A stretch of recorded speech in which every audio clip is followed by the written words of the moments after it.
Halo teman-teman, jumpa lagi di channel APK KDI. Video pembahasan kali ini adalah bagaimana mengatur susunan partisi atau drive laptop yang tidak beraturan. Sebagai contoh, di sini ada 3 partisi pada laptop yang saya gunakan, di mana ada partisi C, partisi E, dan partisi F. Harusnya di sini partisi D dan ini adalah partisi E. Lantas bagaimana cara untuk mengubahnya agar susunannya menjadi rapi C, D, dan E? Untuk mengatasinya caranya cukup mudah. Yang perlu teman-teman lakukan adalah klik pojok kanan layar, kemudian pada kolom pencarian ketik komputer manajemen.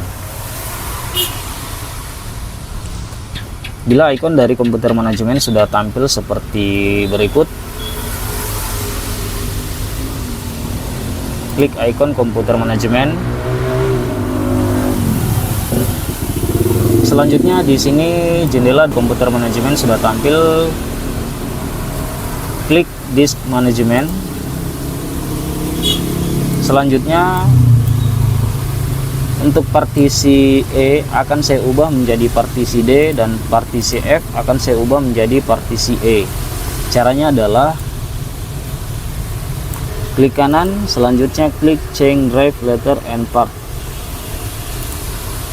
Selanjutnya klik change,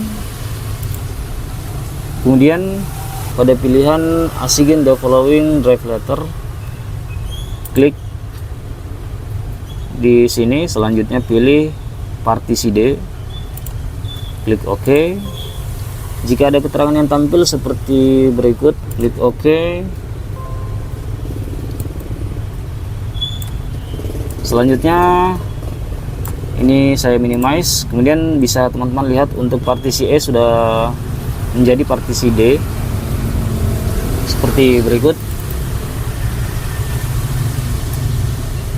Selanjutnya saya akan mengubah partisi F menjadi partisi E. Masuk kembali ke jendela disk manajemen atau komputer manajemen. Selanjutnya klik drive F, klik kanan, kemudian pilih change drive letter and path, klik change. Selanjutnya pilih drive E, klik OK, klik yes.